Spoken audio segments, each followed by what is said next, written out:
हो, हमें ले चले हो उस पार बाबा, मधुर रागिनी सा तेरा प्यार बाबा।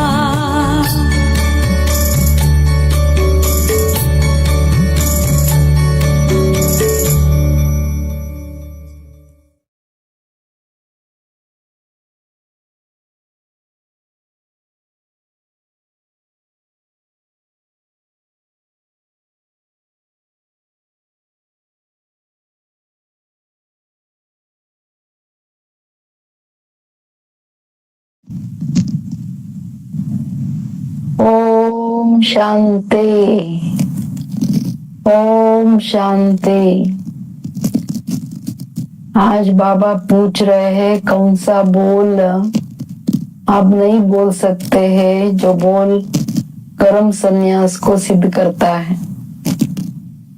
जो बच्चे कहते हैं ड्रामा में होगा तो कर लेंगे, पुरुषार्थ कर लेंगे, बाबा कहते हैं ड्रामा पर कुछ छोड़ना नहीं है, कर्म और फल की ये दुनिया है।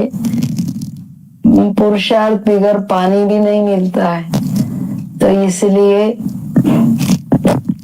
पुरुषार्थ हमें करना है, ड्रामा कह करके छोड़ नहीं देना है।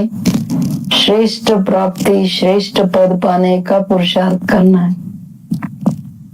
ಅಂದ್ರೆ ನೀವು ಮಕ್ಕಳು ಯಾವ ಮಾತನ್ನ ಹೇಳಂಗಿಲ್ಲ, ಯಾವ ಮಾತು ಕರ್ಮ ಸನ್ಯಾಸವನ್ನ ಸಿದ್ಧ ಮಾಡುತ್ತೆ.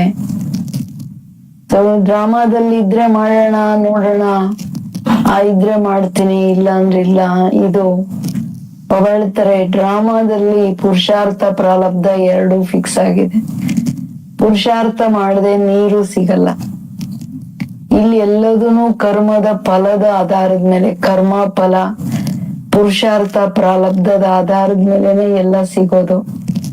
ಸೊ ಯಾವಾಗ ಎಲ್ಲದರ ಪ್ರಾಪ್ತಿ ನಿಗದಿತವಾಗಿದೆ, ಸೊ ನೀವು ಮಕ್ಕಳು ಅದನ್ನ ಅರ್ಥ ಮಾಡ್ಕೊಂಡ್ ಮಾಡ್ಬೇಕಲ್ವಾ ಅಂತ ಕೇಳ್ತಿದ್ದಾರೆ ಬಾಬುವರು. तो मीठे बच्चे चुप रहना भी बहुत बड़ा गुण है। तुम चुप रहकर बाप को याद करते रहो तो बहुत कमाई जमा कर लेंगे। ಮಧುರವಾದಂತಹ ಮಕ್ಕಳೇ ಶಾಂತವಾಗಿರೋದು ಅರ್ಥಾತ್ ಬಹಳ ದೊಡ್ಡ ಗುಣ. ಚುಪ್ರೇನ ಅಂದ್ರೆ ತುಂಬಾ ಜಾಸ್ತಿ ಮಾತಾಡಬಾರ್ದು. ಯಾವಾಗ ಎಷ್ಟು ಬೇಕೋ ಅಷ್ಟು ಅವಶ್ಯಕತೆಯ ಪ್ರಮಾಣ ಮಾತಾಡೋದು. ನೀವು ಶಾಂತವಾಗಿದ್ದು ತಂದೆಯ ನೆನಪಲ್ಲಿರಿ, ಆಗ ಬಹಳ ದೊಡ್ಡ ಸಂಪಾದನೆ ಜಮಾ ಆಗ್ತಾ ಹೋಗುತ್ತೆ.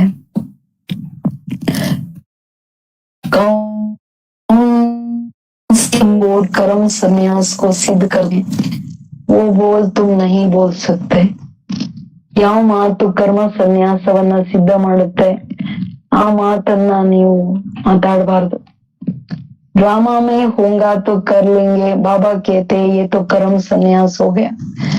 तुम्हें कर्म तो अवश्य करना है, बिना पुरुषार्थ के तो पानी भी नहीं मिल सकता। इसलिए ड्रामा कहकर छोड़ नहीं देना है। नई दुनिया में ऊंच पद पाना है तो खूब पुरुषार्थ करो. ಡ್ರಾಮಾದಲ್ಲಿದ್ರೆ ಮಾಡ್ತೀನಿ ಆಗ್ಬಿಡುತ್ತೆ, ಇದನ್ನ ನೀವ್ ಹೇಳೋಕ್ ಸಾಧ್ಯ ಇಲ್ಲ. ಬಾಬಾ ಹೇಳೋದು ಹಿಂಗ್ ಹೇಳೋದನು ಕರ್ಮ ಸನ್ಯಾಸ. ನೀವು ಅಂದ್ರೆ ಡ್ರಾಮಾನ ಅರ್ಥ ಮಾಡ್ಕೊಳ್ಳೋದಂತಂದ್ರೆ ಕರ್ಮ ಫಲದ ಸಿದ್ಧಾಂತವನ್ನ ಚೆನ್ನಾಗ್ ಅರ್ಥ ಮಾಡ್ಬೇಕು. ಕರ್ಮ ಮಾಡದೆ ಈಗ ನೋಡೋದು ಒಂದ್ ಕರ್ಮ, ಕಣ್ಣಿಗೆ ಮಿಟ್ಗಿಸ್ತೀನಿ ಅಂದ್ರೂ ಒಂದ್ ಕರ್ಮ ಆಯ್ತು. ಸೊ ಕರ್ಮ ಇಲ್ದೆ ಇಲ್ಲೇನು ಸಿಕ್ಕಲ್ಲ. ಅರ್ಥಾತ್ ಪುರುಷಾರ್ಥ ಇಲ್ದೆ ನೀರ್ ಬೇಕಂದ್ರೆ ಎದ್ ಕುಡಿಬೇಕು, ಊಟ ಮಾಡ್ಬೇಕಂದ್ರೂ ಊಟ ತಗೊಂಡ್ ಮಾಡ್ಬೇಕಾಗತ್ತೆ. ಅದ್ರಿಂದ ಡ್ರಾಮಾ ಅಂತೇಳಿ ಡ್ರಾಮಾದ್ಮೇಲೆ ಬಿಡಂಗಿಲ್ಲ. ಹೊಸ ರಾಜಧಾನಿಯಲ್ಲಿ ಶ್ರೇಷ್ಠ ಪದವಿಯನ್ನು ಪಡ್ಕೋಬೇಕಂದ್ರೆ ಪುರುಷಾರ್ಥ ಮಾಡಿ. ಅಂದ್ರೆ ನೀವ್ ಯಾವುದೇ ಜನ್ಮಗಳಲ್ಲಿ ಚೆನ್ನಾಗಿರ್ಬೇಕಂದ್ರೆ ನೀವ್ ಚೆನ್ನಾಗಿ ಪುರುಷಾರ್ಥ ಮಾಡಿ ಅಂತ ಹೇಳ್ತಾರೆ ಬಾಬಾ. ಪುರುಷಾರ್ಥ ಇಲ್ದೆ ನಿಮಗೆ ಇಲ್ಲೇನೂ ಸಿಗಲ್ಲ. ಇದು ತುಂಬಾ ಇಂಪಾರ್ಟೆಂಟ್ ಮಾತು. ओम शांति।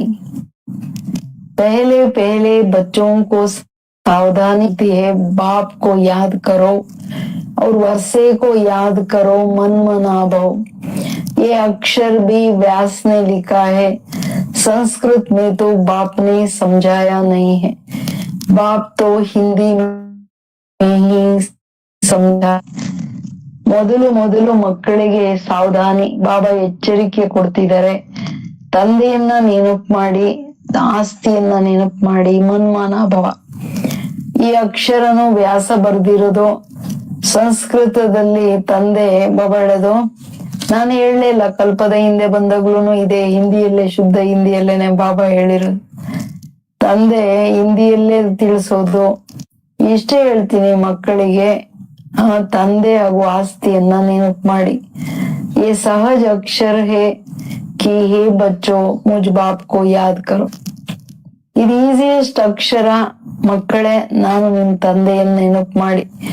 लौकिक बाप ऐसे नहीं कहेंगे कि बच्चों मुझ अपने बाप को याद करो, यह है नहीं बात.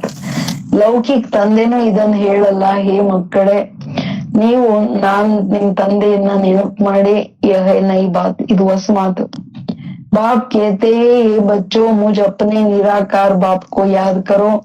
ये भी बच्चे समझते हैं रूहानी बाप, हम रूहों से बात करते. ತಂದೆ ಹೇಳೋದು, ಏ ಮಕ್ಕಳೇ ನಾನು ನಿರಾಕಾರ ನಿಮ್ ತಂದೆಯನ್ನ ನೆನಪು ಮಾಡಿ. ಇದು ಮಕ್ಕಳಿಗೆನೆ ಹೇಳೋದಂದ್ರೇನು, ಆತ್ಮಗಳ ತಂದೆ ಆತ್ಮಗಳ ಜೊತೆ ಮಾತಾಡ್ತಿದ್ದಾರೆ. ಗಡಿ ಗಡಿ ಬಚ್ಚೋं को कहना कि बाप को याद करो ये ಶೋಭತಾ नहीं है. ಅಂದ್ರೆ ಯಾವ ತಂದೆನೂ ಮಕ್ಕಳಿಗೆ ನೀವ್ ನನ್ನ ನೆನಪು ಮಾಡ್ರಿ ಅಂತ ಗಳಿಗೆ ಹೇಳೋದ್ ಶೋಭಿಸಲ್ಲ. ಬಟ್ ಆದ್ರೂ ಮಕ್ಕಳು ಮರೆಯೋದ್ರಿಂದ ಬಾಬಾ ನೆನಪು ತರಿಸ್ಬೇಕಾಗತ್ತೆ. जबकि बच्चे जानते हैं हमारा फर्ज है रूहानी बाप को याद करना, तभी विक्रम विनाश होगा. ಮಕ್ಕಳಿಗೂ ಅರ್ಥ ಆಗ್ತಿದೆ, ಇದು ನಮ್ ಡ್ಯೂಟಿ, ನಾವು ತಂದೆಯನ್ನ ನೆನಪು ಮಾಡ್ಬೇಕು, ಯಾಕೆಂದ್ರೆ ಅದರಿಂದನೇ ವಿಕರ್ಮ ವಿನಾಶ ಆಗುತ್ತೆ ಅಂತ ಹೇಳಿ ಸಬ್ಜೆಕ್ಟೇ ಅದಲ್ವಾ. बच्चों को निरंतर याद करने की कोशिश करना पड़े. इस समय कोई निरंतर याद करना सके, ಟೈಮ್ ಲಗ್ತಾ है ना. ಮಕ್ಕಳು ನಿರಂತರವಾಗಿ ನೆನಪು ಮಾಡೋ ಪರಿಶ್ರಮ ಪಡ್ಬೇಕು, ಟ್ರೈ ಮಾಡ್ಬೇಕು. ಯಾಕೆಂದ್ರೆ ನಿರಂತರ ನೆನಪು ಬರ್ಲಿಕ್ಕೆ ಟೈಮ್ ಹಿಡಿಯುತ್ತೆ. ಸೊ ಅದಕ್ಕೆ ನಿರಂತರದ ಅಭ್ಯಾಸದ ಅಗತ್ಯ ಇದೆ. ये बाबा कहते हैं मैं भी निरंतर याद नहीं कर सकता हूँ, वो अवस्था पिछाड़ी में ठहरेंगे. तुम बच्चों को पहला पुरुषार्थ बाप को याद करने का ही करना है. शिव बाबा से वर्षा मिलता है, भारतवासियों की ही बात है. ये स्थापना होती है दैवी राजधानी की, और जो धर्म स्थापन करते हैं उसमें कोई डिफिकल्टी नहीं होती है, उनके पिछाड़ी आते ही रहते हैं. ಮೂಲ ಮಾತು ನಾ ಬ್ರಹ್ಮಬಾಬಾ ಹೇಳೋದು, ನಾನು ನಿರಂತರ ನೆನಪು ಮಾಡಕ್ಕಾಗಲ್ಲ. ಅವಸ್ಥೆ ಅಂತಿಮ ಕರ್ಮಾತೀತ ಸ್ಥಿತಿ ಅಲ್ವಾ, ಅವ್ರ ಕೆಳಗಿರೋದೇ ಇಲ್ಲ, ಬಿಲ್ಕುಲ್ ಆತ್ಮ ಮೇಲಿರುತ್ತೆ ಬಾಬು ನೆನಪಲ್ಲಿ. ಇದು ಭಾರತವಾಸಿಗಳ ಮಾತು. ಸ್ಥಾಪನೆ ಆಗ್ತಿದೆ ದೈವಿ ರಾಜಧಾನಿದು, ಧರ್ಮ ಸ್ಥಾಪನೆ ಆಗ್ತಿದೆ, ಅದರಲ್ಲಿ ಕಷ್ಟ ಏನಿಲ್ಲ. ಬಾಬಾ ಹೇಳೋದು, ಇಲ್ಲಿ ಬಾಬಾ ಅವ್ರೇನ್ ಧರ್ಮ ಸ್ಥಾಪನೆ ಮಾಡುತ್ತಾರೆ, ಬೇರೆ ಧರ್ಮ ಸ್ಥಾಪಕರು ಬಂದಾಗ ಅವ್ರಿಂದೆ ಬೇರೆ ಆತ್ಮಗಳು ಬರ್ತಾರೆ. ಇಲ್ಲಿ ಬಾಬಾ ಧರ್ಮ ಸ್ಥಾಪನೆ ಹಾಗೂ ದೈವಿ ರಾಜಧಾನಿ ಸ್ಥಾಪನೆ ಮಾಡುವಾಗ ಸ್ಥಾಪನೆ ಮಾಡಿ ಬಾಬಾ ಕೆಳಗ್ ಬಂದಿರೋರು ಮೇಲ್ ಕರ್ಕೊಂಡು ಹೋಗ್ತಾರೆ. ಇದೆಷ್ಟು ದೊಡ್ಡ ಡಿಫ್ರೆನ್ಸ್ ಅಲ್ವಾ. ಅದಕ್ಕೆ ಹೇಳ್ತಿದ್ದಾರೆ ಬಾಬಾ ಅವರು, ಮನುಷ್ಯರಿಗೆ ಇದೆಲ್ಲ ಅರ್ಥ ಆಗಲ್ಲ. यहाँ देवी देवता धर्म वाले जो है उनको ज्ञान से उठाना पड़ता है, मेहनत लगती है. गीता भागवत शास्त्रों में ये नहीं है कि बाप संगम पर राजधानी स्थापन करते हैं. ದೇವತಾ ಧರ್ಮದ ಆತ್ಮಗಳಿಗೆ ಜ್ಞಾನ ಕೊಟ್ಟು ಮೇಲೆ ಎತ್ತಬೇಕಾಗತ್ತೆ. ಅವರೆಲ್ಲ ಹೊಸಬ್ರು ಕೆಳಗಡೆ ಇಳಿಯೋದು, ಬೇರೆ ಧರ್ಮದವರು. ಇದ್ರಲ್ಲಿ ಪರಿಶ್ರಮ ಇದೆ. ಗೀತೆ ಭಾಗವತ ಶಾಸ್ತ್ರಗಳಿದೆ, ಎಲ್ಲದ್ರಲ್ಲಿ ಶಾಸ್ತ್ರ ಅಷ್ಟೇ. ಇದ್ರಲ್ಲಿ ಬಾಬಾ ಬಂದ್ ಸಂಗಮ ಯುಗದಲ್ಲಿ ಹೆಂಗೆ ರಾಜಧಾನಿ ಸ್ಥಾಪನೆ ಮಾಡ್ತಾರೆ, ಇದು ಯಾವ ಜ್ಞಾನ ಇಲ್ಲ. गीता में लिखा है कि पांडव पहाड़ों पर चले गए, प्रलय हुई आदि आदि। वास्तव में ये बात तो है नहीं। अब तुम पढ़ रहे हो 21 भविष्य 21 जन्मों के लिए, और स्कूलों में यहाँ के लिए ही पढ़ाते हैं। साधु संत आदि जो भी है वो भविष्य के लिए ही पढ़ते हैं। ಇದು ಇಂಪಾರ್ಟೆಂಟ್ ಮಾತಲ್ಲ. ತಂದೆ ಹೇಳೋದು ಗೀತೆಲಿ ಇದು ದೊಡ್ಡ ನುಕ್ಸಾನ್ ತರಾನೇ ಬರೆದ್ಬಿಟ್ರು. ಈಗ ಇಷ್ಟೆಲ್ಲಾ ಯುದ್ಧ ಮಾಡಿ ಪಾಂಡವರು ಹೋಗ್ಬಿಟ್ಟು ಹಿಮಾಲಯದಲ್ಲಿ ಕರ್ಗೋದ್ರು ಏನಾದ್ರು ಅರ್ಥ ಇದೆಯಾ? ಅದು ಆಮೇಲೆ ಎಲ್ಲ ಪ್ರಳಯ ತರ ಎಲ್ಲಾ ಸಮಾಪ್ತಿ ಆಯ್ತು ಅಂತ. ವಾಸ್ತವಿಕವಾಗಿ ಇದು ಮಾತೇ ಇಲ್ಲ. ನೀವು ಮಕ್ಕಳಿಗೆ ಓದ್ತಿರೋದು ಗೀತಾ ಜ್ಞಾನ ಏನಕ್ಕೆ? ಭವಿಷ್ಯ 21 ಜನ್ಮಗಳ ಜೀವನ್ ಮುಕ್ತ ರಾಜ ಅದು ಹೈಯೆಸ್ಟ್. ಬೇರೆ ಸ್ಕೂಲಲ್ಲಿಗೇನೆ, ಬಟ್ ಈ ಸಂಗಮ ಯುಗದ ವಿದ್ಯೆ ವ್ಯಾಪ್ತಿ ಇಲ್ಲಿದು ಭವಿಷ್ಯ ಜನ್ಮಗಳಿಗೂನು. ಬರೀ 21 ಜನ್ಮ ಅಂತೂ ಪರ್ಫೆಕ್ಟ್, ಬಟ್ ಬಾಕಿ ಇಡೀ ಕಲ್ಪಕ್ ನಡೀತದೆ. साधु संत आदि जो भी है वो भविष्य के लिए ही पढ़ाते हैं, क्योंकि वो समझते हैं हम शरीर छोड़ मुक्ति धाम में चले जाएंगे, ब्रह्म में लीन हो जाएंगे, आत्मा परमात्मा में मिल जाएंगी। तो वो हुआ भी किस लिए? भविष्य के लिए है। परंतु भविष्य के लिए पढ़ाने वाला एक ही रूहानी बाप है, दूसरा कोई नहीं। गाया हुआ भी है, सर्व का सदगति दाता एक ही है, वो तो सब यथार्थ हो जाता है। ये बाप ही आकर समझाते हैं, वो भी साधना करते रहते हैं। ब्रह्म में लीन होने की साधना है अयथार्थ, लीन तो कोई होता नहीं. ಅಂದ್ರೆ ಇವ್ರೇನೆಲ್ಲ ಭಕ್ತಿ ಮಾಡಿ ನಾವು ಲೀನ ಆಗ್ಬಿಡ್ತೀವಿ. ಈ ಟೋಟಲ್ ಪುರುಷಾರ್ಥ ಏನಿದೆ ಬಾಬಾ ಹೇಳಿದ್ರೆ ಅಯಥಾರ್ಥ ಪುರುಷಾರ್ಥ, ಯಾರು ಬಂದ್ ನನ್ನ ಹತ್ರ ಲೀನ ಆಗಲ್ಲ. ಅಂದ್ರೆ ಇವರು ಏನ್ ಶಾಸ್ತ್ರ ಓದೋದು, ಮಂತ್ರ ಜಪ ತಪಗಳು ಅಂದ್ಕೊಳ್ಳೋದೆಲ್ಲ ಭವಿಷ್ಯಕ್ಕೆ ನಾವು ಬ್ರಹ್ಮದಲ್ಲಿ ಲೀನ ಆಗ್ಬಿಡ್ತೀವಿ ಅಂತ. ಬಟ್ ಇವ್ರು ಏನಾದ್ರು ಮಾಡ್ಲಿ ಬಾಬಾ ಹೇಳ್ತಾರೆ ಯಾರು ಬರೋಕ್ಕಾಗಲ್ಲ. तो लीन तो किसी को होना ही नहीं है. आत्मा अनादि अविनाशी इंद्र लीन ಆಗಕ್ಕಾಗತ್ತೆ. ब्रह्म महातत्व कोई भगवान नहीं, ये सब रॉन्ग है. झूठ खंड में है सब झूठ बोलने वाले, सच खंड में है सब सत्य बोलने वाले. तुम जानते हो सचखंड भारत में था, अब झूठ खंड है. बाप भी भारत में ही आते हैं, शिव जयंती मनाते हैं, परंतु ये थोड़े ही जानते हैं कि शिव ने आकर भारत को सचखंड बनाया है. वो समझते हैं आता ही नहीं है, वो नाम रूप से न्यारा है. ಮೂಲ ಮಾತು ಬ್ರಹ್ಮ ತತ್ವ ಭಗವಂತ ಅನ್ನೋದೇ ಒಂದ್ ದೊಡ್ಡ ಮಿಸ್ಟೇಕ್ ಆಗೋಯ್ತಲ್ಲ. ತತ್ವನೇ ಜಡ, ಅದ್ರಲ್ಲಿ ಚೈತನ್ಯ ಆತ್ಮ ಹೆಂಗ್ ಲೀನ ಆಗುತ್ತೆ? ಸುಳ್ಳು ಕಂಡ ಇದು ಎಲ್ರೂ ಸುಳ್ಳು ಹೇಳ್ತಾರೆ, ಸತ್ಯ ಕಂಡದಲ್ಲಿ ಎಲ್ರೂ ಸತ್ಯ ಹೇಳ್ತಾರೆ. ಅಲ್ಲಿ ಸುಳ್ಳು ಗೊತ್ತೇ ಇಲ್ಲಲ್ಲ, ಸುಳ್ಳು ಹೇಳೋರ್ ಪ್ರಶ್ನೆನೇ ಇಲ್ಲ. ನಿಮಗ್ ಗೊತ್ತಿದೆ ಭಾರತ ಸತ್ಯ ಖಂಡವಾಗಿತ್ತು, ಈಗ ಸುಳ್ಳು ಖಂಡ ಆಗಿದೆ. ತಂದೆ ಭಾರತದಲ್ಲೇ ಬರೋದು ಯಾಕೆ? ಸತ್ಯ ಖಂಡ ಸ್ಥಾಪನೆ ಮಾಡ್ಲಿಕ್ಕೆ. ಅದಕ್ಕೆ ಪ್ರೂಫ್ ಏನು? ಶಿವ ಜಯಂತಿಯಲ್ಲಿ ಆಚರಣೆ ಮಾಡೋದು. ಬಟ್ ಎಲ್ಲರಿಗೇನ್ ಗೊತ್ತಿದೆ? ಶಿವ ಪರಮಾತ್ಮ ಇಲ್ಲಿ ಬಂದ್ ಸತ್ಯ ಖಂಡ ಸ್ಥಾಪನೆ ಮಾಡ್ತಾರೆ. वो समझते हैं आता ही नहीं है, नाम रूप से न्यारा है. ಅವರು ಶಿವ ಜಯಂತಿ ಒಂದ್ ಕಡೆ ಹೇಳೋದು, ಇನ್ನೊಂದ್ ಕಡೆ ಅಯ್ಯೋ ಭಗವಂತ ಇಲ್ವೇ ಇಲ್ಲ ರೀ, ನಾಮರೂಪದಿಂದ ನ್ಯಾರ. ನಾಮರೂಪ ಇಲ್ದವ್ರು ಹೆಂಗ್ ಬರ್ತಾರೆ? ಬರೋದೇ ಇಲ್ಲ ಅನ್ನೋದು. ಸಿರ್ಫ್ ಮಹಿಮಾ ಜೋ ಗಾತೆ ಜನ ಏನ್ ಮಹಿಮೆ ಮಾಡ್ತಾರೆ ಅದನ್ನು ವಿಚಿತ್ರ, ಏನು ಅರ್ಥ ಆಗಲ್ಲ ಜನಗಳಿಗೆ. तो क्या गाते? पतित पावन ज्ञान का सागर, सो ऐसे ही तोते मिसल कह देते. बाप ही आकर समझाते हैं, कृष्ण जयंती मनाते हैं, गीता जयंती भी है कहते, कृष्ण ने आकर गीता सुनाई. शिव जयंती के लिए किसको पता ही नहीं कि शिव क्या आकर करते हैं, आएंगे भी कैसे. ಬಾಬೋರ್ ಬಗ್ಗೆ ಏನೇ ಮಹಿಮೆ ಮಾಡ್ಲಿ, ಪತಿತ ಪಾವನ ಜ್ಞಾನ ಸಾಗರ ಸದ್ಗತಿ ಎಲ್ಲ ಪ್ಯಾರೆಟ್ ತರ ಏನ್ ಹೇಳ್ತಾರೆ ಅದ್ರ ಅರ್ಥ ಗೊತ್ತಿಲ್ಲ. ಬಾಬೋರ್ ಬಂದು ಇವಾಗ ಎಲ್ಲ ತನ್ನ ಮಹಿಮೆಗಳನ್ನ ತಿಳಿಸ್ತಾ ಇದ್ದಾರೆ. ಏನು ಇದ್ರ ತಿಳುವಳಿಕೆ ಏನು? ಕೃಷ್ಣ ಜಯಂತಿ ಆಚರಣೆ ಮಾಡ್ತಾರೆ, ಗೀತಾ ಜಯಂತಿ ಆಚರಣೆ ಮಾಡ್ತಾರೆ. ಬಟ್ ಹೇಳೋದೇನು, ಕೃಷ್ಣ ಬಂದ್ ಗೀತೆ ಹೇಳಿದ್ದಂತ. ಬಟ್ ಶಿವ ಜಯಂತಿಯಲ್ಲಿ ಯಾರಿಗೂ ಗೊತ್ತಿಲ್ಲ ಶಿವ ಪರಮಾತ್ಮ ಬಂದ್ ಏನ್ ಮಾಡ್ತಾರೆ. ಅವ್ರ ಆಯಂಗೆ ಬಿ ಕೈಸೆ ಅವ್ರು ಬರ್ತಾರೆ ಅಂದ್ರೆ ಹೆಂಗ್ ಬರ್ತಾರೆ. ಜಬ್ಕಿ ಕೇತೆ ಓ ನಾಮ ರೂಪ ಸೆ ನ್ಯಾರಾ ಹೈ. ಯಾವಾಗ ಅವ್ರು ಹೇಳ್ತಾರೆ ನಾಮರೂಪದಿಂದ ದೂರ ಇರೋರು ಹೆಂಗ್ ಬರೋದು. बाप कहते हैं मैं ही बैठ बच्चों को समझाता हूँ, फिर ये ज्ञान प्रलोप हो जाता है. बाप खुद बतलाते हैं कि मैं आकर भारत को फिर से स्वर्ग बनाता हूँ. ತಂದೆ ಹೇಳೋದು, ಮನುಷ್ಯರು ನನ್ನನ್ನ ನಾಮರೂಪದಿಂದ ದೂರ ಅಂದ್ಮೇಲೆ ಇನ್ ಪ್ರಶ್ನೆ ಬರೋದು ಹೋಗೋದಿಲ್ವೇ ಇಲ್ಲ.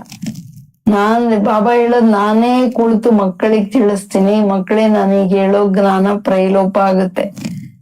ಸ್ವಯಂ ತಂದೆ ಹೇಳೋದು, ನಾನು ಭಾರತದಲ್ಲಿ ಬಂದು ಪುನಃ ಸ್ವರ್ಗ ಮಾಡ್ತಿದೀನಿ. ಯಾರಾದ್ರೂ ಒಬ್ರು ಪತಿತ ಪಾವನ ಇರ್ಬೇಕಲ್ವಾ. ಕೋಯಿ ತೋ ಪತಿತ ಪಾವನ ಉಂಗಾನ. मुख्य भारत की बात है, भारत ही पतित है. पतित पावन को भी भारत में ही पुकारते. खुद कहते हैं विश्व में शैतान का राज्य चल रहा है. ಕೇಳ್ರಿ ಏನೇನ್ ಹೇಳ್ತಾರೆ.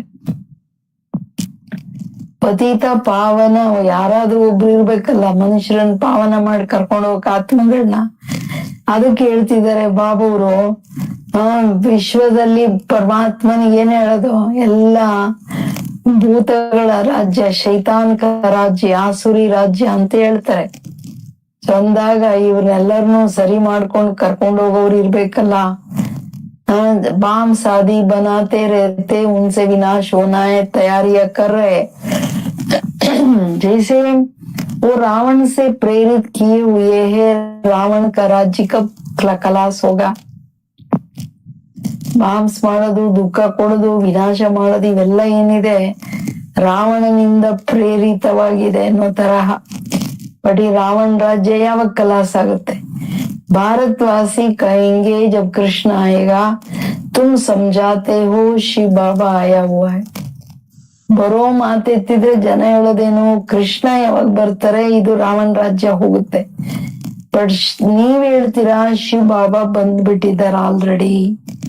ಅಂದ್ರೆ ಜಗತ್ತಿನ ಒಬ್ಬರೇ ಪರಂಪಿತ ಅವ್ರ ಶಿವ್ ಬಾಬಾ, ವಹಿ ಸರ್ವಕ ಸದ್ಗತಿ ದಾತ. ಅವರೇ ಎಲ್ಲರ ಸದ್ಗತಿ ದಾತನಾಗಿದ್ದಾರೆ. ಬಾಪ್ ಕೇತೆ ಮುಜೆ ಯಾದ್ ಕರ್. ತಂದೆ ಹೇಳೋದೇನು, ನಾನು ಒಬ್ಬನನ್ನ ನೆನಪು ಮಾಡಿ. ಈ ಅಕ್ಷರ ದೂಸರಾ ಕೋಯಿ कहना सके. बाप ही कहते हैं मुझे याद करो तो खाद निकलेगा. ಸರ್ವರ ಸದ್ಗತಿ ದಾತ ಒಬ್ರೇ, ಅವರೇ ಹೇಳೋದು ನನ್ನ ನೆನಪು ಮಾಡಿ ಅಂತ. ಈ ಅಕ್ಷರ ಬೇರೆ ಯಾರು ಹೇಳೋಕ್ ಸಾಧ್ಯ ಇಲ್ಲ. ತಂದೆ ಹೇಳೋದು, ಮಕ್ಕಳೇ ನನ್ನನ್ನ ನೆನಪು ಮಾಡಿದಾಗ ನಿಮ್ಮಲ್ಲಿ ಏನು ತುಕ್ಕಿದೆಯೋ ಎಲ್ಲ ಸಮಾಪ್ತಿ ಆಗ್ಬಿಡುತ್ತೆ. ಅಂದ್ರೆ ಬೇರೆ ದಾರಿನೇ ಇಲ್ಲ. ಇದಕ್ಕೋ ಯಾದಕ್ಕೆ ಮೇ ಹಿ ಪತಿತ್ तुम्हारा विक्रम विनाश होगा. इनको योग अग्नि कहा जाता है. सोने को आग में डालकर उनसे खिचड़ा निकालते हैं, फिर सोने में खाद डालने के लिए आग में डालते हैं. बाप कहते हैं वो है काम चिता, यह है ज्ञान चिता. इस योग अग्नि से खाद निकलेगा और तुम कृष्णपुरी में जाने के लायक बनेंगे. कृष्ण जयंती पर कृष्ण को बुलाते हैं ना. ಬಾಬಾ ಕ್ಲಿಯರ್ ಆಗಿ ಹೇಳೋದು, ಯಾವ ನೆನಪಿನಿಂದ ಬಿಲ್ಕುಲ್ ಆತ್ಮದಲ್ಲಿರೋ ಕಲ್ಮಶ ಹೋಗುತ್ತೋ ಆ ನೆನಪನ್ನೇ ನೆನಪಿನ ಯಾತ್ರೆ ಅಂತ ಹೇಳೋದು. ಮಕ್ಕಳೇ, ನಾನೇ ಪತಿತ ಪಾವನ, ನನ್ನ ನೆನಪಿಂದನೇ ವಿಕರ್ಮ ವಿನಾಶ ಆಗುತ್ತೆ. ಇದನ್ನ ಯೋಗ ಅಗ್ನಿ ಅಂತ ಹೇಳಲಾಗುತ್ತೆ. ಚಿನ್ನವನ್ನ ಈಗ ಶುದ್ಧ ಮಾಡುವಾಗ್ಲೂ ಬೆಂಕಿಯಲ್ಲಿ ಹಾಕ್ತಾರೆ. ಅದ್ರಲ್ಲಿ ಆಲಾಯ ಹಾಕ್ಬೇಕಂದ್ರೂ ಬೆಂಕಿಯಲ್ಲಿ ಹಾಕ್ತಾರೆ. 2 ಟೈಮ್ ಬೆಂಕಿಯಲ್ಲಿ ಹಾಕ್ಲಾಗುತ್ತೆ. ಬಟ್ ಅದನ್ ಪ್ಯೂರಿಫಿಕೇಶನ್ ಏನಿದೆ ಅದು ಜ್ಞಾನಚಿತೆ. ಅದ್ರಲ್ಲಿ ಕೆಟ್ಟದ್ ಹಾಕೋದೇನು ಕಾಮಚಿತೆ. ಯಾವುದ್ರಲ್ಲಿ ಕಲ್ಮಶ ಸೇರ್ಕೊಳ್ತಾ ಹೋಗುತ್ತೆ ಕಾಮಚಿತೆಯಿಂದ. ಜ್ಞಾನ ಚಿತೆಯಿಂದ ಎಲ್ಲ ಸಮಾಪ್ತಿ ಆಗುತ್ತೆ. ಇದನ್ನ ಯೋಗ ಅಗ್ನಿ ಅಂತ ಹೇಳಲಾಗುತ್ತೆ, ಶುದ್ಧೀಕರಣಕ್ಕೆ. ಮಕ್ಕಳೇ, ನೀವು ಎಷ್ಟು ಯೋಗ ಮಾಡ್ತಿರೋ ಅಷ್ಟು ಕೃಷ್ಣಪುರಿಗೆ ಹೋಗಕ್ ಲಾಯಕ್ ಆಗ್ತೀರಾ. ಕೃಷ್ಣ ಜಯಂತಿಯಲ್ಲಿ ಕೃಷ್ಣನನ್ನು ಕರೀತಾರೆ. जानते हो कृष्ण को भी बाप से वर्षा मिलता है. कृष्ण स्वर्ग का मालिक था. बाप ने कृष्ण को क्या किया है, ये पद दिया है. राधे कृष्ण ही लक्ष्मी नारायण बनते. राधे कृष्ण का जन्मदिन मनाते हैं ना. ಇದು ಇಂಪಾರ್ಟೆಂಟ್. ಏನ್ ಹೇಳ್ತಿದ್ದಾರೆ ಬಾಬಾ, ನೀವು ಮಕ್ಕಳು ಈಗ ಕೃಷ್ಣ ಜಯಂತಿ ವಿಷಯ ತಗೊಂಡಾಗ ಕೃಷ್ಣನಿಗೆ ಆಸ್ತಿ ಕೊಡುತ್ತಿದ್ದೇ ತಂದೆ ಭಗವಂತ ಶಿವ ಬಾಬಾ. ಕೃಷ್ಣ ಸ್ವರ್ಗದ ಮಾಲೀಕನಾಗಿದ್ರು. ತಂದೆಯಿಂದನೇ ಕೃಷ್ಣನಿಗೆ ಪದವಿ ಸಿಕ್ತು. ರಾಧೆ ಕೃಷ್ಣನೇ ಲಕ್ಷ್ಮೀ ನಾರಾಯಣ ಆಗುವುದು ಸ್ವಯಂವರದ ನಂತರ. ಇದು ಭಾರತವಾಸಿಗಳಿಗೆ ಗೊತ್ತಿಲ್ಲ. ರಾಧೆ ಕೃಷ್ಣನ ಜನ್ಮದಿನ ಆಚರಣೆ ಮಾಡ್ತಾರೆ ಬಲೆ, ಬಟ್ ಲಕ್ಷ್ಮೀನಾರಾಯಣ ಬಗ್ಗೆ ಯಾರು ಗೊತ್ತಿಲ್ಲಲ್ಲ. ಲಕ್ಷ್ಮೀನಾರಾಯಣ ಜನ್ಮದಿನ ಅಂತ ಯಾರು ಹೇಳಲ್ಲ, ಕೃಷ್ಣನ್ ಜನ್ಮದಿನ. ಹೇಗೆ ಇವರೇ ಅವರು ವಯಸ್ಸಾದಂತ ಅಂದ್ರೆ ಸ್ವಯಂವರದ ನಂತರ ಹೆಸರು ಬದಲಾವಣೆ ಆಗುತ್ತೆ. मनुष्य बिल्कुल मूंझे हुए है. अब तुम बच्चे समझते हो तो औरों को समझाना है. पहले पहले पूछना है, गीता में जो कहा है मामी कम याद करो, ये किसने कहा है? वो समझते हैं कृष्ण ने कहा है. तुम समझते हो भगवान निराकार है. उनसे ही ऊंच अर्थात श्रेष्ठ पद मिलते है. ऊंचते ऊंच परम पिता परमात्मा ही है. उनकी ही जरूर श्रेष्ठते श्रेष्ठ मत हुई. उस एक की श्रीमत से ही सर्व की सदगति होती है. गीता का भगवान ब्रह्मा विष्णु शंकर को भी नहीं कह सकते. वो फिर शरीरधारी श्री कृष्ण को कह देते हैं. ಗೀತಾ ಜ್ಞಾನದಾತ ನಿರಾಕಾರ ಅಂದ್ಮೇಲೆ ಆಕಾರಿ ದೇವತೆಗಳು ಬ್ರಹ್ಮ ವಿಷ್ಣು ಶಂಕರನಿಗೂ ಹೇಳಕ್ಕಾಗಲ್ಲ ಅಂದ್ರೆ ಕೃಷ್ಣನ ಹೆಂಗೆ ಹೆಸರಾಗಕ್ಕಾಗತ್ತೆ? ಯಾವಾತ್ಮ ಇಡೀ 84 ಜನ್ಮ ತಗೊಳ್ತು. ಇದ್ರಲ್ಲಿ ಜನ ಕನ್ಫ್ಯೂಸ್ ಆಗ್ಬಿಟ್ಟಿದ್ದಾರೆ ಅಂತಾರೆ ಬಾಬಾ. ಈಗ ದೇಹ ಸಹಿತ ದೇಹದ ಸಂಬಂಧ ಮರೆತು ನಾನೊಬ್ಬನ್ ನೆನಪು ಮಾಡು, ಇದು ಹೇಳಿದ್ಯಾರು? ನಾನೊಬ್ಬನನ್ನ ಅಂದ್ರೆ ನಿರಾಕಾರನನ್ನ. ಇದು ಶಿವಬಾಬಾ ಹೇಳೋಕ್ ಸಾಧ್ಯ? ಭಗವಂತ ನಿರಾಕಾರ. ಇದು ಈ ಕನ್ಫ್ಯೂಷನ್ ತೆಗಿಬೇಕನ್ನೋದು ಬಾಬಂದ ಮೂಲ ಮಾತು. ಯಾಕೆಂದ್ರೆ ಗೀತೆ ಯಾಕೆ ಇಂಪಾರ್ಟೆಂಟ್ ಅಂದ್ರೆ ಗೀತೆಯಲ್ಲಿ ಶ್ರೀಮತ ಇದೆ. ಗೀತಾ ಅಂದ್ರೇನೆ ಶ್ರೀಮತ, ಯಾವುದರಿಂದ ಸದ್ಗತಿ ಸಿಗುತ್ತೆ. ಸೊ ಆ ಶ್ರೀಮತ ಹೇಳ್ದವ್ರೆ ಯಾರು ಅನ್ನೋ ಪರಿಚಯ ಇಲ್ಲ ಅಂದ್ರೆ ಇನ್ನೆಲ್ಲರೂ ಉದ್ಧಾರ ಹೆಂಗಾಗತ್ತೆ? ಸಾಧ್ಯನೇ ಇಲ್ಲ. ಅದಕ್ಕೆ ಹೇಳ್ತಿದ್ದಾರೆ ಬಾಬುರು.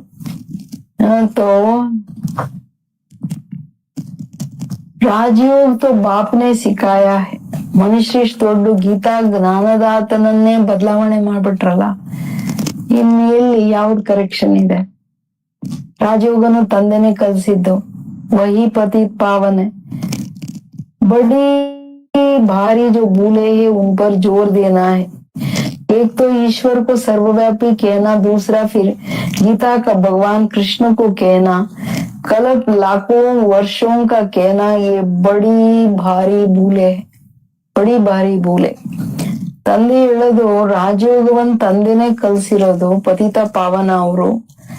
ಇದು ದೊಡ್ಡ ದೊಡ್ಡ ಮಿಸ್ಟೇಕ್ಸ್ ಏನಿದೆ ಅದ್ರ ಕಡೆ ನೀವು ಸ್ವಲ್ಪ ಜೋರಾಗಿ ಜ್ಞಾನ ಹೇಳಿ ಮಕ್ಕಳೇ. ಒಂದು ಸರ್ವವ್ಯಾಪಿ ಮಾತು, ಇನ್ನೊಂದು ಗೀತಾ ಜ್ಞಾನದಾತ ಕೃಷ್ಣ. ಇದನ್ನ ಸಿದ್ಧ ಮಾಡಿ. 3ನೇ ತಪ್ಪೇನು? ಕಲ್ಪದ ಆಯುಷ್ ಲಕ್ಷಾಂತರ ವರ್ಷ ಅಂತ ಹೇಳಿರೋದು. ಇವೆಲ್ಲ ದೊಡ್ಡ ಮಿಸ್ಟೇಕ್ಸ್. ಕಲ್ಪದ ಆಯುಷ್ ಲಕ್ಷಾಂತರ ವರ್ಷಗಳಿಲ್ಲ ಇದು ಹೇಳಿ. परमात्मा सर्वव्यापीनू अल्ला. और कहते हैं वो प्रेरणा से सब कुछ करते हैं, परंतु नहीं, प्रेरणा से थोड़े ही पावन बना देंगे. ये तो बाप सन्मुख बैठ समझाते हैं, मामे कम याद करो. प्रेरणा अक्षर रांग है. बल कहा जाता है शंकर की प्रेरणा से बम साथी बनाते, परंतु ये ड्रामा में सारी नूंद है.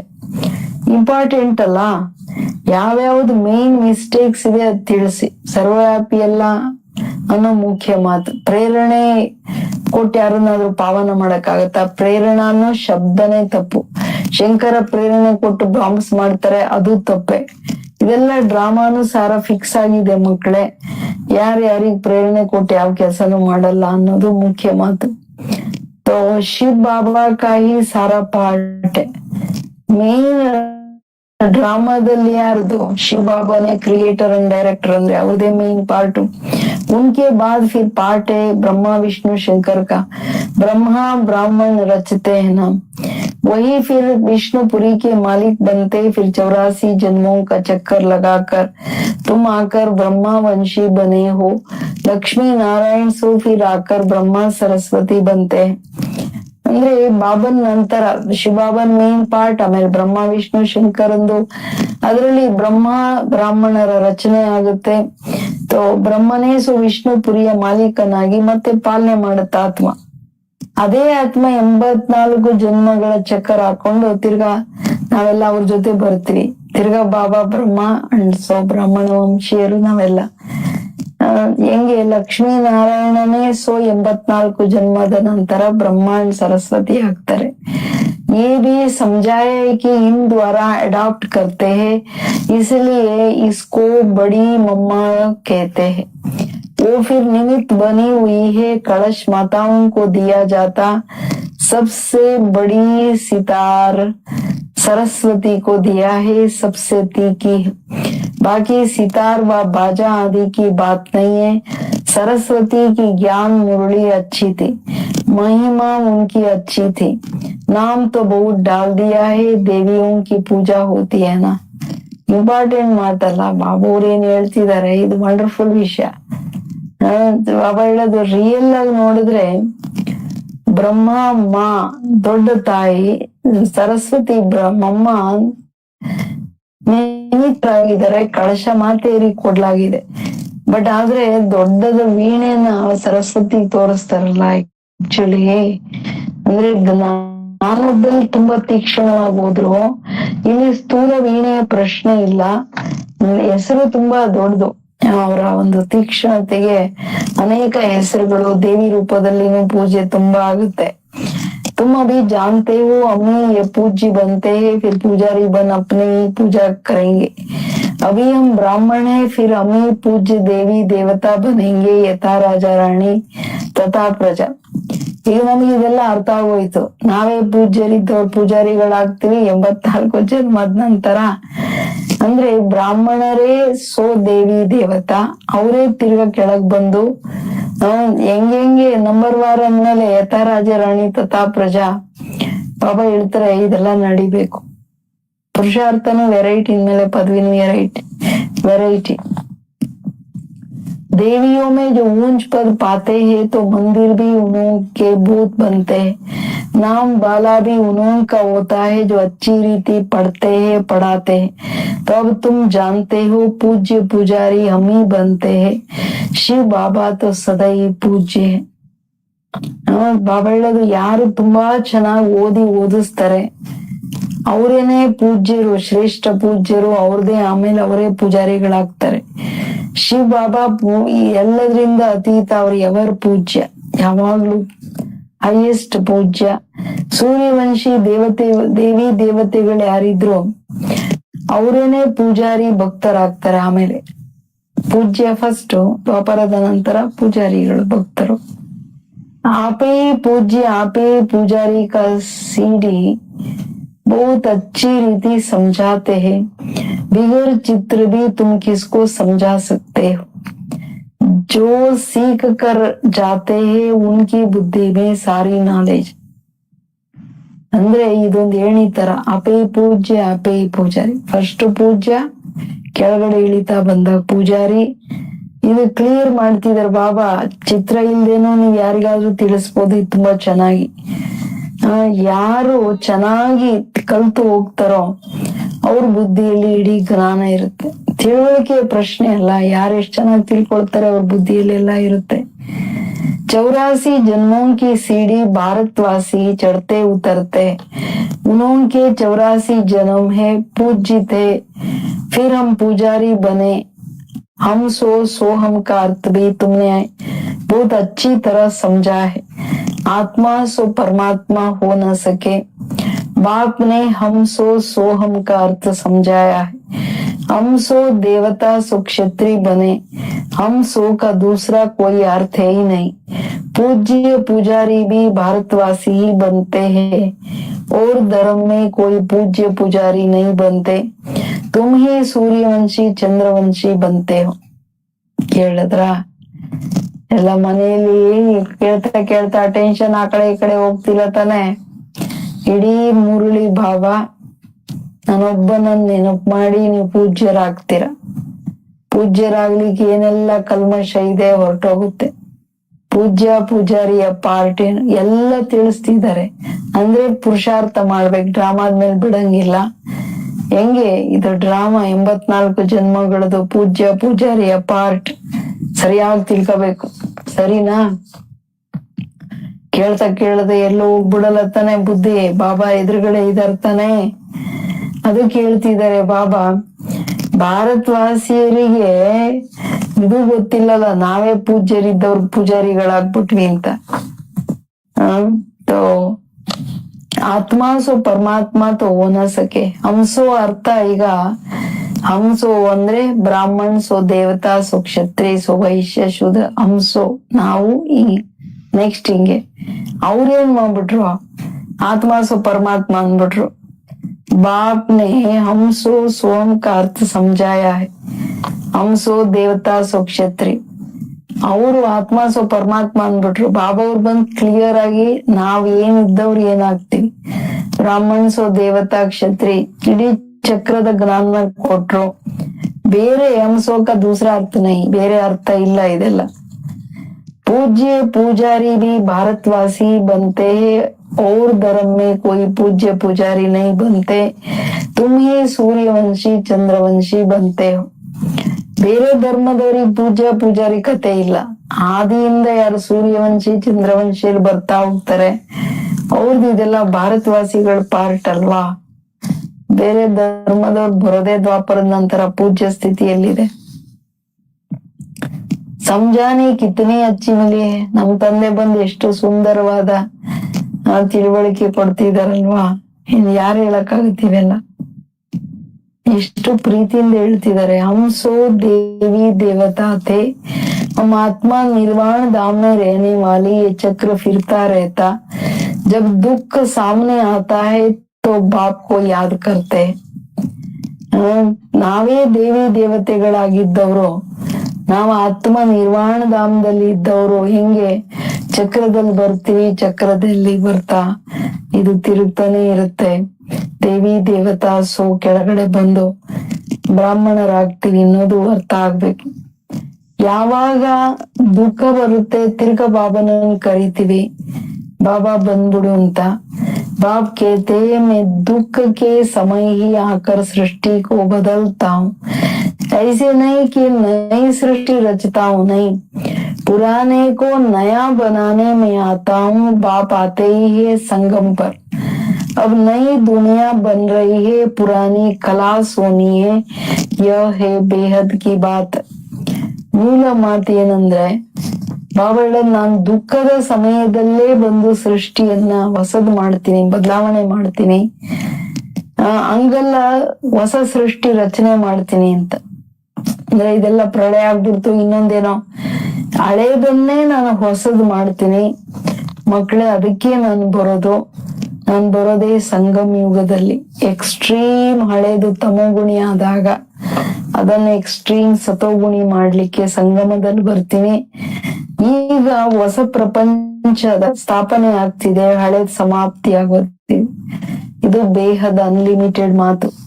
ತುಮ್ ತಯಾರ್ ಹೋ ಜಾಯೆಂಗೆ ತೋ ಸಾರಿ ರಾಜಧಾನಿ ತಯಾರ್ ಹೋ ಜಾಯೆಂಗಾ. ಇಂಪಾರ್ಟೆಂಟ್ ಮಾತು. कलब कलब जिन्होंने जो पद पाया है उस अनुसार पुरुषार्थ चलता रहता है. ऐसे नहीं ड्रामा में जो पुरुषार्थ किया होगा सो होगा, ಇದು ಪ್ರಶ್ನೆನೇ ಇಲ್ಲ. ತಯಾರಾಗ್ಬಿಟ್ರೆ ಇಡೀ ರಾಜಧಾನಿ ತಯಾರಾದಂಗೆ.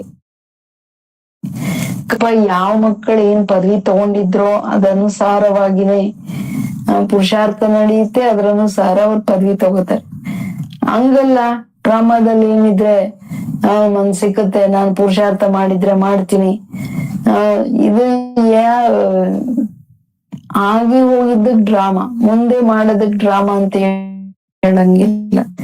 ಸೊ ಮಾಡಿದ್ರೆ ಮಾಡ್ತೀನಿ, ಇದು ಸರಿ ಇಲ್ಲ. पुरुषार्थ करना होता है, फिर कहा जाता कल पहले भी ऐसा पुरुषार्थ किया था. ಕರ್ಮ ಕ್ಷೇತ್ರ ಅಂದ್ರೆ ಕರ್ಮ ಫಸ್ಟ್, ಫಲ ನೆಕ್ಸ್ಟ್. ಕರ್ಮನೇ ಬೇಡ, ಫಲ ಸಿಕ್ಕತ್ರೆ ಅಥವಾ ಇದ್ರೆ ಮಾಡ್ತೀನಿ, ಅದ್ ಪ್ರಶ್ನೆನೇ ಇಲ್ಲ. ಡ್ರಾಮಾದಲ್ಲಿ ಪುರುಷಾರ್ಥ ಫಸ್ಟ್, ನೆಕ್ಸ್ಟ್ ಪ್ರಾರಬ್ಧ. ಅಂದ್ರೆ ಮಕ್ಕಳೇ, ನೀವು ಕಲ್ಪದ ಹಿಂದೆ ಏನ್ ಪುರುಷಾರ್ಥ ಮಾಡಿದ್ರಿ, ಈಗ್ಲೂ ಮಾಡ್ರಿಲ್ಲ, ಇದ್ರೆ ಮಾಡ್ತೀನಿ ಅಂತ ಯಾಕೆ? हमेशा पुरुषार्थ को बड़ा रखा जाता, प्रारब्ध पर बैठ नहीं जाना है. पुरुषार्थ बिगर प्रारब्ध मिल न सके.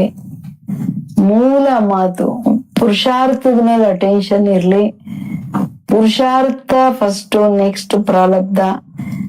ಪ್ರಾರಬ್ಧ ಸಿಕ್ಬಿಡುತ್ತೆ ಅಂತ ಕೂತ್ಕೊಳಂಗಿಲ್ಲ. ಈಗ ನೀರು ಬಂದ್ಬಿಟ್ಟು ಬಾಯಿ ಬಿಡುತ್ತೆ ಅಂತ ಇಲ್ಲ, ಎದ್ದೋಗಿ ತಗೊಂಡ್ ಕುಡಿಬೇಕಾಗತ್ತೆ.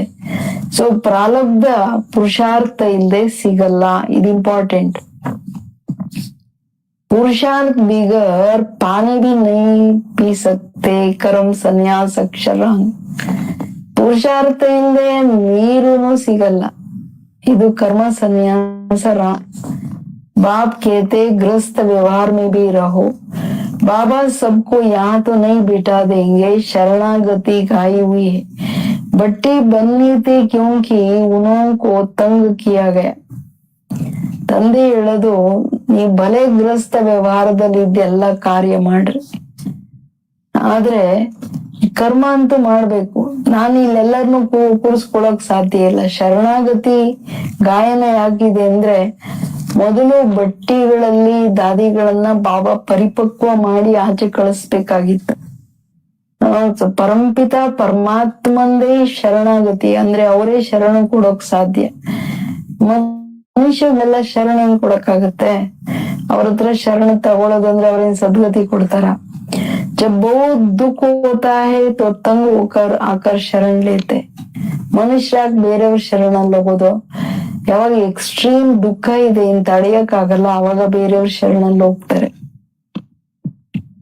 गुरुओं के पास कोई तंग होकर नहीं जाते, वहां तो ऐसे ही जाते हैं. तुम शरण रावण से बहुत तंग हुए हो, अब राम आया है रावण से छुड़ाने. वो तुमको शरण में लेते हैं. तुम कहते हो के है गृहस्थ व्यवहार में रहते भी शरण शिव बाबा के लिए ना. बाबा माप की ही मत पर चले. ಇದು ಸೋ ಇಂಪಾರ್ಟೆಂಟ್. ಏನ್ ಹೇಳ್ತಿದ್ದಾರೆ ಬಾಬಾ? ಮನುಷ್ಯರು ಈಗ ಈ ಕಾಲದಲ್ಲಂತೂ ಸುಮ್ನೆ ಹೆಸರಿಗೆಲ್ಲ ಫ್ಯಾಷನ್ ಆಗೋಯ್ತು ಗುರುಗಳ ಹತ್ರ ಹೋಗೋದು. ಯಾರೇನು ಅಯ್ಯೋ ನಮಗ್ ದುಃಖ ಆಯ್ತು ಇವ್ರು ಶರಣ ಕೊಡ್ತಾರೆ ಅಂತ ಏನ್ ಹೋಗಲ್ಲ. ಪರಮಾತ್ಮ ಮಾತ್ರ ಈಗ ಬಾಬಾ ಬಂದು ಶರಣ ತಗೊಳ್ತಿದ್ದಾರೆ. ನಾವು ಏನ್ ಹೇಳ್ತೀವಿ, ಬಾಬಾ ನಾನ್ ನಿಮ್ಮ ಮಗು ಆಗಿದ್ದೀನಿ, ನಾನ್ ನಿಂದು. ಗೃಹಸ್ಥ ವ್ಯವಹಾರದಲ್ಲಿ ಇದ್ರೂನು ನಾವು ಶಿವ ಬಾಬಾನ ಶರಣಲ್ ಬಂದಿದೀವಿ. ಅಂದ್ರೆ ತಂದೆ ಆಶ್ರಯದಾತನ ಆ ಸುಖದ ಮಡಿಲು, ಅದು ಆಶ್ರಯದ ಮಡಿಲು. ಏನಾದ್ರ ಅರ್ಥ ಏನು? ಶರಣ ಹೋಗೋದು, ಸರೆಂಡ್ರಿಂಗ್ ಅಂದ್ರೆ ಬಾಬಾ ಸದಾ ನಿನ್ನ ಮತದ ಮೇಲೆ ನಡೀತೀನಿ, ಆಪ್ಕೆ ಹಿ ಮತ್ ಪರ್ ಚಲೆಂಗೆ, ಇದು ರಿಯಲ್ ಶರಣ. बाप श्रीमत देते हैं गृहस्थ व्यवहार में रहते, मुझे याद करो और सबकी याद छोड़ दो. मेरी याद से ही विक्रम विनाश होगा. सिर्फ शरण लेने की बात नहीं है, सारा मदार याद पर है. ತಂದೆ ಶ್ರೀಮತ ಕೊಡೋದು, ಮಕ್ಕಳೇ ಗೃಹಸ್ಥ ವ್ಯವಹಾರದಲ್ಲಿದ್ರು ನಾನೊಬ್ಬನ ನೆನಪು ಮಾಡಿ, ಬಾಕಿ ಎಲ್ಲರ ನೆನಪು ತೆಗೆದು ಬಿಡಿ ಮಕ್ಕಳೇ, ಬಿಟ್ಬಿಡಿ. ನಾನೊಬ್ಬನ ನೆನಪಲ್ಲೇ ವಿಕರ್ಮ ವಿನಾಶ ಆಗೋದು. ಇದು ಶರಣ ತಗೊಳ್ಳೋ ಪ್ರಶ್ನೆ ಇಲ್ಲ, ಇದು ಪ್ರೀತಿ ಅಲ್ವಾ? ನಮ್ ತಂದೆ ಅವ್ರು ನೆನಪು ಮಾಡೋದು ನಂದು ಡ್ಯೂಟಿ. ಸೊ ಇಡೀ ಆಧಾರ ಯೋಗದ ಮೇಲೆ, ಬಾಬಾ ನೆನಪಿನ ಆಧಾರ. तो बाप के सिवाय ऐसा कोई समझा ना से. ಭಗವಂತನ್ ಬಿಟ್ರೆ ಇವೆಲ್ಲ ಯಾರು ಹೇಳಕ್ಕಾಗತ್ತೆ? ಯಾರು ಹೇಳಕ್ಕಾಗಲ್ಲ. बच्चे समझते हैं बाप के पास इतने लाखों कहाँ आकर रहेंगे। प्रजा भी अपने अपने घर रहती है, राजा के पास थोड़े ही रहते। तो तुमको सिर्फ कहा जाता है एक बाप को याद करो। बाबा हम आपके हैं, आप ही सेकंड में सदगति का वर्षा देने वाले हो। राजयोग सिखलाकर राजाओं का राजा बनाते हो। बाप कहते हैं जिन्होंने कल पहले बाप से वर्षा लिया है वही आकर लेंगे। ಎಷ್ಟು ಚೆನ್ನಾಗಿ ಹೇಳ್ತಾರೆ, ಮಕ್ಕಳಿಗೆ ಗೊತ್ತು ಬಾಬಾನ ಹತ್ರ ಬಂದು ಲಕ್ಷಾಂತರ ಆತ್ಮಗಳು ಪ್ರಾಪ್ತಿ ಮಾಡ್ಕೊಳಕ್ ಬರ್ತಾರೆ. ಪ್ರಜೆಗಳು ತನ್ನ ಮನೆಯಲ್ಲಿ ಇರ್ತಾರೆ, ರಾಜರ ಹತ್ರ ಬಂದೇನಾದ್ರೂ ಇರ್ತಾರೇನು? ಕೇವಲ ನಿಮಗೆ ಹೇಳಲಾಗುತ್ತೆ ಮಕ್ಕಳೇ ನನ್ನೊಬ್ಬನ ನೆನಪು ಮಾಡಿ. ಮಕ್ಕಳು ಏನ್ ಹೇಳ್ತಾರೆ, ಬಾಬಾ ನಾವ್ ನಿಮ್ದು ಮಗು ಆಗಿದ್ವಿ, ಅಟೆನ್ಷನ್ ಪ್ಲೀಸ್. ಮನೆಯಲ್ಲಿರೋರೆಲ್ಲ ಗಳಿಗೆ ಹೇಳ್ತಿದೀರಾ, ಬಾಬಾ ನಾನ್ ನಿಂದಾಗಿದ್ದೀನಿ, ನಿನ್ ನೆನಪಲ್ಲಿ ಇರ್ತೀನಿ, ನಿನ್ ಮತದ ಮೇಲೆ ನಡಿತೀನಿ ಅಂತ ಹೇಳ್ತಿರೋ ಇಲ್ವಾ? ಯಾಕೆಂದ್ರೆ ನಾವು ಯಾಕೆ ನಿಮ್ದು ನೀವೇ 1 ಸೆಕೆಂಡ್ ಅಲ್ಲಿ ಸದ್ಗತಿ ಆಸ್ತಿ ಕೊಡ್ತಕ್ಕಂಥವ್ರು. ಬಾಬಾ ನೀವೇ ರಾಜಯೋಗ ಕಲಿಸಿ ರಾಜರ ಮೇಲೆ ರಾಜರನ್ನಾಗಿ ಮಾಡ್ತೀರಾ ಅಂದಾಗ ತಂದೆ ಹೇಳೋದು, ಯಾರೆಲ್ಲ ಕಲ್ಪದ ಹಿಂದೆ ತಂದೆಯಿಂದ ಆಸ್ತಿ ತಗೊಂಡಿದ್ರೋ ಅವರೇ ಬಂದು ತಗೋತಾರೆ. पिछाड़ी तक सबको आकर बाप से वर्षाले ಲಾಸ್ಟ್ ವರ್ಗೆ ಎಲ್ಲ ಬರ್ಲೇಬೇಕಲ್ಲ, ಬಂದು ಎಲ್ಲ ಆಸ್ತಿ ತಗೋತಾರೆ. अभी तुम पतित होने के कारण अपने को देवता कहला नहीं सकते, बाप सब बातें समझाते. ಈಗ ಪತಿತರಿರೋ ಕಾರಣ ತನ್ನ ದೇವತೆ ಅಂತ ಯಾರು ಹೇಳಕ್ಕಾಗಲ್ಲ. ಸೊ ಈ ಸೀಕ್ರೆಟ್ ಎಲ್ಲ ಬಾಬಾ ತಿಳಿಸ್ತಿದ್ದಾರೆ. कहते हैं मेरे नूरे रतन, जब तुम सतयुग में आते हो तो तुम 1 से राजाई करते हो. औरों की तो जब वृद्धि हो लाखों की अंदाज में हो तब राजाई चले. तुमको लड़ने करने की दरकार नहीं, तुम योग बल से बाप से वर्षा लेते हो. चुप रहकर सिर्फ बाप को वर्षे को याद करो. ಮೂಲ ಮಾತೇನು, ಮಕ್ಕಳೇ ನೀವು ನನ್ನ ಕಣ್ಮಣಿಗಳು. ಯಾವಾಗ ಸತ್ಯುಗದಲ್ಲಿ ಬಗ್ಗೆ ನೀವು 1 ನಿಂದ ರಾಜಾಯಿ ತಗೋತೀರಾ. ಬೇರೆಯವ್ರನ್ನೂ ಈಗ ಜ್ಞಾನ ಇಲ್ಲಿ ವೃದ್ಧಿ ಆದಂಗೆ ಜನಗಳು ಬಂದಂಗೆ ಲಕ್ಷಾಂತರ ಅಂದಾಜಲ್ಲಿ ಎಲ್ಲ ಬರ್ತಾ ಹೋಗ್ತಾರೆ. ಅವಾಗ ರಾಜಾಯಿ ನಡೀತದೆ. ಇದರಲ್ಲಿ ಯುದ್ಧ ಮಾಡೋ ಅಗತ್ಯ ಇಲ್ಲ. ಅಂದ್ರೆ ಬ್ರಾಹ್ಮಣ ವೃದ್ಧಿ ಆದಂಗೆ ಎಲ್ಲ ಸಂಪನ್ನರಾದಂಗೆ ರಾಜಾಯಿ ಇಲ್ಲಿ ಸ್ಥಾಪನೆ ಆಗುತ್ತೆ. ಆಮೇಲೆ ರಿಯಲ್ ಆಗಿ ಸತ್ಯಯುಗದಲ್ಲಿ ಹೋಗಿ ಬರ್ತೀವಿ. ಇಲ್ಲೇನು ಯಾರ ಹತ್ರ ಯುದ್ಧ ಮಾಡಿ ತಗೊಳ್ಳೋ ಪ್ರಶ್ನೆ ಇಲ್ಲ.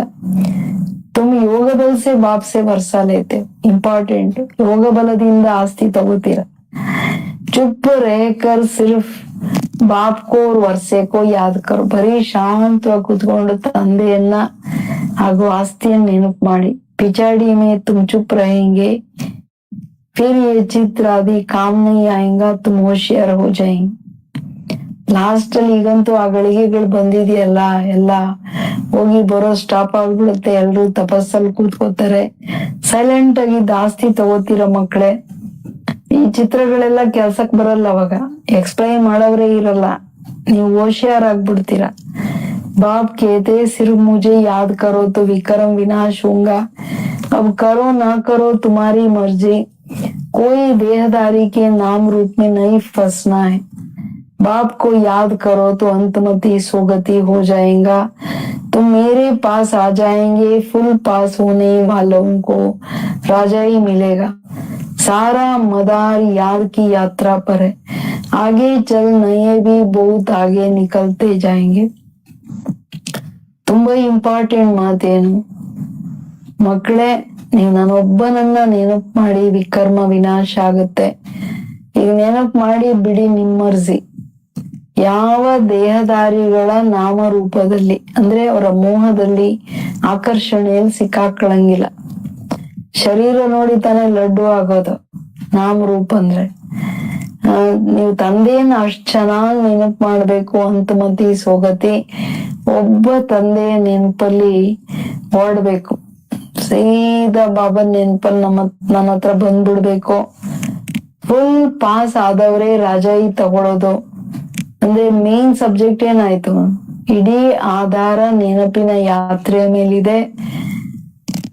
ಆಗೆ ಚಲ್ ನೈ ಬಿ ಬಹುತ್ ಆಗೆ ನಿಕಲ್ ಜಾಯ್. ಲಾಸ್ಟ್ ಅಲ್ಲಿ ಹೊಸಬ್ರು ಫಸ್ಟ್ ಬಂದ್ಬಿಡ್ತಾರೆ. ಯಾಕೆ ಯೋಗದಲ್ಲಿ ಯಾರು ತೀಕ್ಷ್ಣವಾಗಿ ಹೋಗ್ತಾರೆ ಅವ್ರ ನಂಬರ್ ತಗೊಂಡ್ಬಿಡ್ತಾರೆ. ಯಾಕೆಂದ್ರೆ ಇದು ಸೂಕ್ಷ್ಮ ಸಬ್ಜೆಕ್ಟ್. ಏನ್ ಕಾಣಲ್ವೋ ಅದು ಕಾಣ್ಬೇಕು, ಯಾರು ಕಾಣಲ್ವೋ ಅವ್ರ ನೆನಪಲ್ಲಿ ಇರ್ಬೇಕು, ಅದು ಇಂಪಾರ್ಟೆಂಟ್. ಬಾಬು ನೆನಪು. अच्छा मीठे मीठे सिकिलदे बच्चों प्रति माता पिता बाप दादा का याद प्यार और गुड मॉर्निंग. रूहानी बाप की रूहानी बच्चों को नमस्ते. हम रूहानी बच्चों की रूहानी बाप दादा को याद प्यार और नमस्ते नमस्ते नमस्ते. Good morning. शुक्रिया पापा, थैंक यू. धारणेಗೆ किसी देहदारी के नाम रूप में नहीं फंसना है. एक बाप की श्रीमत पर चलकर सदगति को पाना है. चुप रहना है. ಯಾವುದೇ ದೇಹದಾರಿಯ ನಾಮರೂಪದಲ್ಲಿ ಸಿಕ್ಕಾಕೊಳ್ಳಂಗಿಲ್ಲ. ಒಬ್ಬ ತಂದೆಯ ಶ್ರೀಮತದ ಮೇಲೆ ನಡೆದು ಸದ್ಗತಿಯನ್ನು ಪಡ್ಕೋಬೇಕಾಗಿದೆ. ಶಾಂತವಾಗಿರ್ಬೇಕಾಗಿದೆ. ಚುಪ್ರೇನ ಬಾಬಂಗೆ ಫೇವರೇಟ್ ಮಾತು. ಏನಂತೀರಾ, ಎಲ್ಲ ಮನೆಯಲ್ಲಿ ಶಾಂತವಾಗಿದ್ದು ಬಾಬನ್ ನೆನಪು ಮಾಡಿ ಎಲ್ಲ ತಗೊಂಡ್ಬಿಡ್ಬೇಕು ಬಾಬನಂತ. ಬಟ್ ಅದಕ್ಕೂ ಒಬ್ಬ ತಂದೆ ಶ್ರೀಮತ ತಾಕತ್ ಬೇಕು. ಮನ್ಸು ಶಾಂತವಾಗಿರ್ಬೇಕಲ್ಲ. भविष्य 21 जन्मों के लिए अच्छी रीति पढ़ना और दूसरों को पढ़ाना है. पढ़ने और पढ़ाने से ही नाम बाला होगा. ಭವಿಷ್ಯ 21 ಜನ್ಮಗಳಿಗೆ ತುಂಬಾ ಚೆನ್ನಾಗಿ ಓದ್ಬೇಕು ಮತ್ತೆ ಅನ್ಯರಿಗೆ ಓದಿಸ್ಬೇಕು. ಓದೋದು ಮತ್ತೆ ಓದಿಸೋದ್ರಿಂದನೇ ಹೆಸರು ದೊಡ್ಡದಾಗುತ್ತೆ. वरदान. अपने स्वस्वरूप और स्वदेश के स्वमान में स्थित रहने वाले मास्टर लिबरेटर भव. ತನ್ನ ಸ್ವಸ್ವರೂಪ ಮತ್ತು ಸ್ವದೇಶದ ಸ್ವಮಾನದಲ್ಲಿ ಸ್ಥಿತರಾಗಿರೋರೇ ಮಾಸ್ಟರ್ ಲಿಬರೇಟರ್ ಆತ್ಮಗಳು ಅಂತ. स्वस्वरूप और स्वदेश. आजकल के वातावरण में हर आत्मा किसी न किसी बात के बंधन वश है. कोई तन के दुख के वशीभूत, कोई संबंध के, कोई इच्छाओं के, कोई अपने दुखदायी संस्कार स्वभाव के, कोई प्रभु प्राप्ति न मिलने के कारण पुकारने चिल्लाने के दुख के वशीभूत.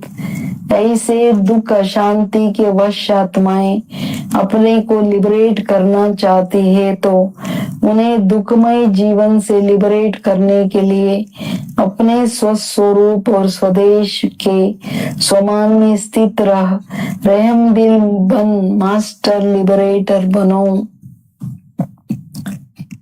ಇವತ್ತಿನ ವಾತಾವರಣದಲ್ಲಿ ಪ್ರತಿಯೊಂದು ಆತ್ಮ ಯಾವುದಾದ್ರೂ ಒಂದು ಬಂಧನದ ವಶದಲ್ಲಿದೆ.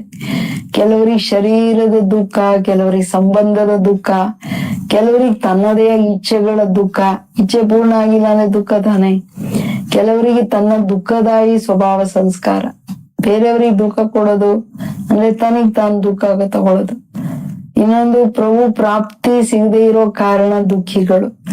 ಕೆಲವರು ಕೂಗೋದ್ರಲ್ಲಿ ಕಿರ್ಚೋದ್ರಲ್ಲಿ ಸದಾ ಅನೇಕ ಪ್ರಕಾರದ ದುಃಖದ ಈ ತರ ದುಃಖ ಶಾಂತಿಯ ವಶ ಆಗಿರೋ ಆತ್ಮಗಳು ತನ್ನನ್ನು ಲಿಬರೇಟ್ ಮಾಡ್ಕೊಳಕ್ ಇಷ್ಟಪಡ್ತಾರೆ. ಎಲ್ಲರಿಗೆ ವೆರೈಟಿ ದುಃಖ ಅಂತೂ ಇದ್ದೇ ಇದೆ, ಏರುಪೇರಿದೆ.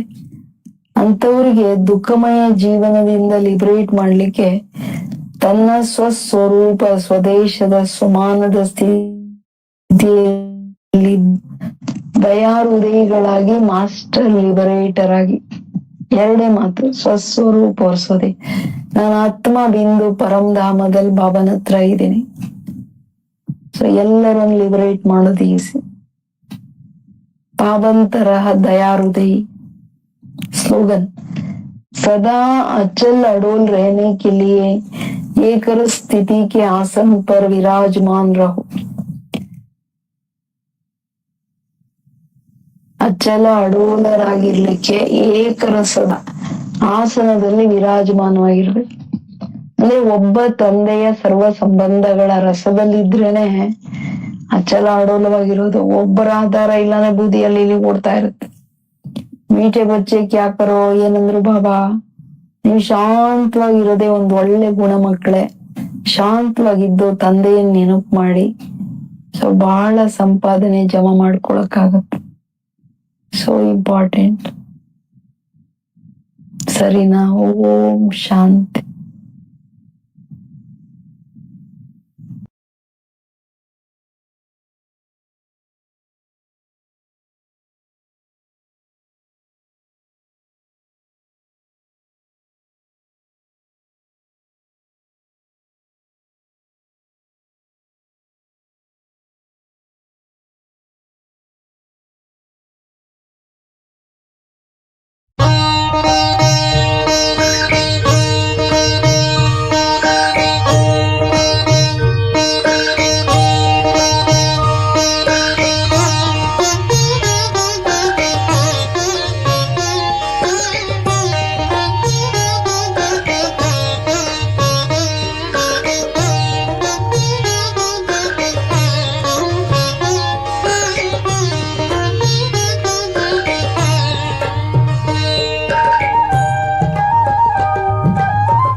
मौन